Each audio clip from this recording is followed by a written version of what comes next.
Arch Manning has committed to the Texas Longhorns. We're going to dive into the tape and see why Arch is currently the top quarterback in a loaded 2023 class. Then we'll go behind the scenes of this monster recruitment with the guy that knows best. Owner of Inside Texas, Eric Nahlin, led the nation on this recruitment since day one, putting in his prediction for Arch to Texas way back in March. And he's going to come on to tell us all about it. Make sure to sign up at InsideTexas.com today so you can always be in the loop on all the big name recruits. There hasn't been a hotter name in recruiting probably ever, so time to check out Arch's skill set and see why he decided to take his talents to Austin. Without further ado, let's get into it. First, let's address the name on the back of the jersey. The Mannings have been in the football business going on 3 generations, and this provides a wealth of knowledge on quarterback development. It's a big head start on how to effectively build a young quarterback from the ground up. Since a kid, Arch has been learning the game at an accelerated pace, giving him a leg up on opposing defenses. If something isn't clear, you have access to Super Bowl winning uncles and top quarterback coaching. And the Manning genetics are also a check. Listed at 6'4", 215 pounds, he has the size with even more room to grow into that frame. But football smarts and size don't mean much if you don't have the skills to back it up. So how does he actually look in game? We already see great passing ability even in his sophomore tape. So let's start with the deep ball. Arm strength is great and the ball gets there quickly, but I'm not that surprised to see that from someone of his caliber. I'm much more excited by his touch. That ball placement is elite, and he does an excellent job making sure his receiver is the only one able to make the play. And if he does get the one-on-one, he's going to make you pay. But Arch displays excellent awareness of safeties coming over the top to double guys. He can avoid 2 players coming from opposite angles with his accuracy. If both guys get beat, he can arc that ball over the defenders for the score. Manning demonstrates his anticipation by throwing far before ever seeing the wide receiver open downfield. And longer throws take more time, increasing the odds of pass rushers disrupting the play. He's able to maneuver around them efficiently, eyes downfield, and complete for big yards time and time again. His deep game will be tough on opposing defensive coordinators, able to hit anywhere on the field with any type of throw that's required. The intermediate range can be the most sketchy for quarterbacks because you're throwing into the middle of the defense opposed to throwing behind it or in front of it. And Arch's ball placement and arm strength shine here as well. Over the middle, Arch is able to thread the needle, not giving DBs any time to make a play on the ball. Outside, he can make those impressive opposite hash throws, and he's been doing it since he was young. On timing routes like comebacks, he gets there in short duration and he releases the ball before the outside receiver even gets into his break. But he can also zero into the short game where passing is more about timing and placing the ball between 2 defenders before they know which receiver is even the target. These reads often come pre-snap and show a quarterback's understanding of the opposing defense. If you make the wrong read, you're going to throw an interception. Arch's quick release speed and deliberate footwork help fit the ball into those tight windows. The quick release speed provides another advantage on quick outs or throws from the backfield, where taking too long to make the throw ends in a tackle behind the line. Manning has great feel even with that shorter time to throw and can make slight steps to deliver the ball when a defender is in his way. This ability to alter his throw either by timing or arm angle allows for completions that wouldn't otherwise be there. His ability to maneuver the pocket in crowded boxes as the defense shifts coverage and still deliver strikes over the middle displays his processing speed. He's a smart guy. And that ability to move effectively in the pocket extends outside of it as well. And I'm happy to report we have a mobile Manning again. Archie ran around quite a bit, but Peyton and Eli were pocket guys. Arch does well improvising outside the pocket without tucking the ball and running for the hills, always looking to make the play. You can use his mobility for a lot of designed rollouts to overload one side of the defense, and he's able to flip his hips quickly and make accurate throws while on the run. And if the defense isn't honoring his run threat, Arch can pull the ball deep in the red zone and get you some quick scores with his legs. He's not going for 40 yards, but he can absolutely salvage downs for us. Overall, he's just super solid across the board. He's got proper size. He can make all the throws whether they require strength or touch. There's good pocket presence, able to sidestep defenders or climb the pocket. His mobility allows him to extend plays while remaining pass first, or scramble for extra yards when nothing is there. To top it off, he reads defenses correctly both pre and post snap. So as far as prospects go, it's not hard to see why he's a top guy. But what's yet to be seen? His high school is private, so they don't really face the best talent Louisiana offers. Arch doesn't really get involved in the national camp circuit or 7-on-7, so it's hard to get one-to-one evaluations in comparison to other quarterbacks in the class. So the biggest question is, how does he perform against top competition when the pressure is on? And that question will be answered in due time. But Peyton and Eli both attended the same high school, and I'd say they turned out pretty good with the Super Bowls and all. Archie Manning is on record saying Arch is ahead of both of his uncles at the same age. He's also the only one that started as a freshman. Through no fault of Arch or the Mannings, this recruitment has been a media circus with headlines and hot takes galore. But let's get the real behind the scenes scoop of Arch's recruitment and see why Texas secured the commitment.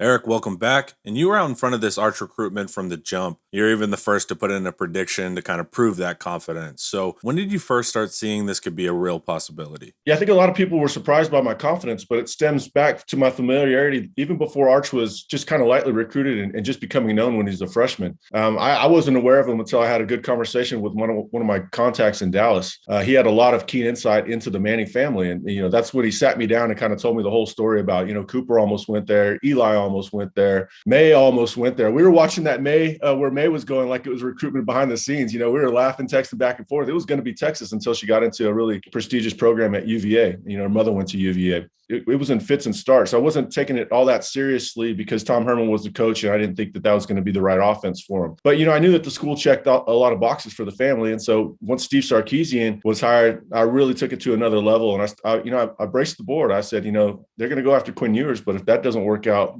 set your sights on Arch Manning. That's really the beginning of it. And then what's the story as we get closer to the commitment, as Arch starts to take official visits, and then Alabama and Georgia emerge as the key competition? I wrote an article called The Perfect Storm, and that's kind of what we're going to detail here because Texas had so many factors working in its favor. The only thing that they didn't have working in its favor was 5-7. But, before that happened, they had built a good foundation with Arch. Sarkisian had a good relationship with him. AJ Milwee was building a good relationship, a solid foundation, and he would end up being really the star of the show. So the relationships were there. The offense was there. They had so much respect for Sarkisian. I knew that the second he was hired. He was one of the top 5 offensive minds, in their opinion, in all of college football, and they were very unlikely to end up playing for the other ones, one of them being Lane Kiffin at Ole Miss. That was important information to have very early on. Last summer when we started taking visits, we were watching Clemson pretty closely because we knew that kind of fit the profile of the family, but they didn't like the offense. And so when everybody was hooping and hollering about the video of him at Clemson, we were kind of fading them simply because that offense wasn't what they were looking for. They saw Trevor Lawrence running the ball inside the 20, and they're like, nah, that's not the life for us. So we were fading them. We canceled one school out that profiled to them, and that was a huge advantage. So really, to us at that point, it was Texas, Georgia, and Alabama.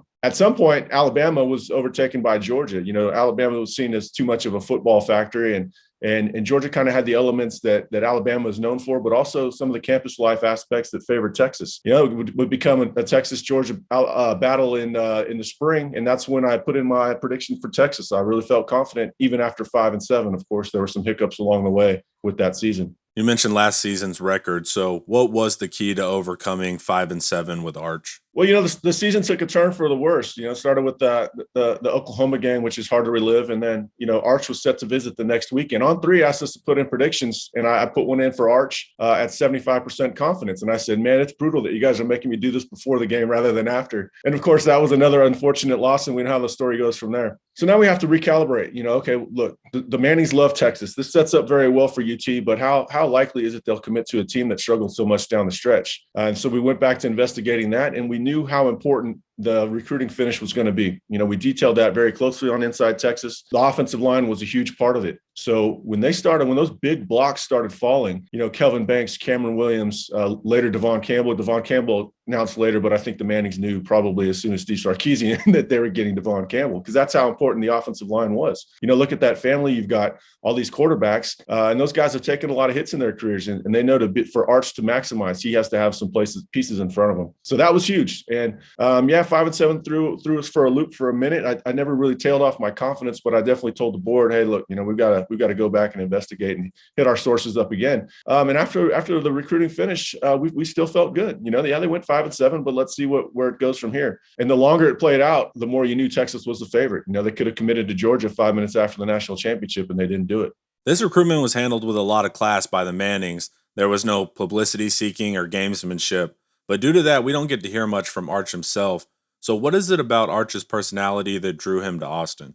Coming into this, I probably had the same familiarity with the whole family as everybody else. I don't know them well. I don't know them personally. I don't know them at all, really. But kind of built a profile learning the ins and outs of this recruitment, and I have so much respect for the family. And Arch is just an excellent representative of them. He's very popular for the way he handles himself. He doesn't big time him. I mean, the way he announced says everything about him. He doesn't want the attention. He's already going to get that as quarterback no matter where he goes, and then he's going to get the double blast of it because of his last name. Now, knowing all that about Arch, we knew that Texas set up even better for him than anyone else. And you can disappear in Austin even as a football player. You've got a town that's got Elon Musk in it, Joe Rogan, Matthew McConaughey, all these people. So he's not the big man on campus that he would be at Alabama or Georgia, where they're so football focused. Texas fans are crazy about football, but they don't have anything on those schools in the Deep South, as we're all going to learn going into the SEC. So I think that level of the ability to have that obscurity at times really helped out. And then he's got a lot of friends in the fraternities at Texas. There's so many deep ties and relationships. I wish I could go on and just list name after name after name. I'm not going to put their names out there, but that was a big source of my confidence too. When that came out that Arch's friend is running the Georgia NIL, a lot of people were worried, and yes, it caught my attention for sure. There's no doubt about it. You have to investigate that. But then I started remembering all the relationships that the Mannings have on the Texas side, and I've had discussions with a lot of those people in the recent days, and they're so excited about it. The school just set up, and that's all why I wrote The Perfect Storm. And last but not least, what effect does Arch have on 2023 recruiting, and do we see that effect sooner rather than later? Yeah, as reporters, it's going to be our job to kind of keep our distance. Everybody's on feeling what a post-visit high is right now, and so we don't want to get caught up in that. That kind of happened to me during the Malik one. I thought they were about to rip off everybody, and they made inroads with a lot of them, Kyler, Dalen Mack, but A&M was able to hold onto him. So I want to kind of get a couple days and let the dust clear and see what's real. I know the staff has been reached out to by a number of prospects, and that's a smart thing to do. You just let the people call, and that's going to tell you their level of interest. Sit back and accept those phone calls and see how serious they are. But it's obviously going to have an effect with the guys that are really well-known targets. Jonte Cook was already in a great position. I think he doesn't want people thinking he's going to go to Texas because of Arch, and he's going to go to Texas for very similar reasons to Arch. And a lot of that Steve Sarkisian in that offense. So there might be a little distance between him deciding, but I still feel good about him. Cedric Baxter's the real big news, right? Arch had been building a relationship with him independent of where they go. They could both go to Georgia. They could both go to Texas. But once Arch knew where he was going, he started hitting up Baxter pretty hard about maybe joining him. And I think that those talks have gone a long way along with the work that Tashard Choice has already put in. So, momentum's a funny thing. You could see it happen in very small starts. Yesterday was a loud bang, obviously. But now you want to see how real it is. Who's going to jump in and make it real? And then more people will do the same. So huge official visit weekend happening right now. And maybe I should come back on next week and break that down. 100%, man.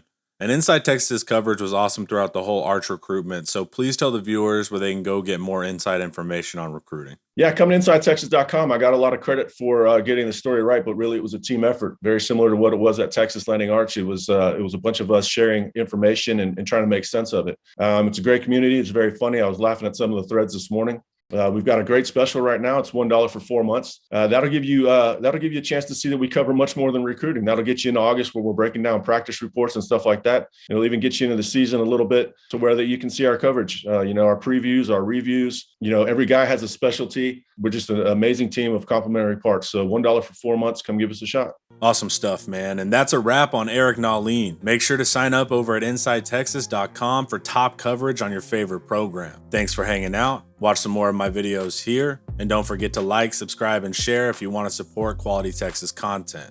As always, welcome.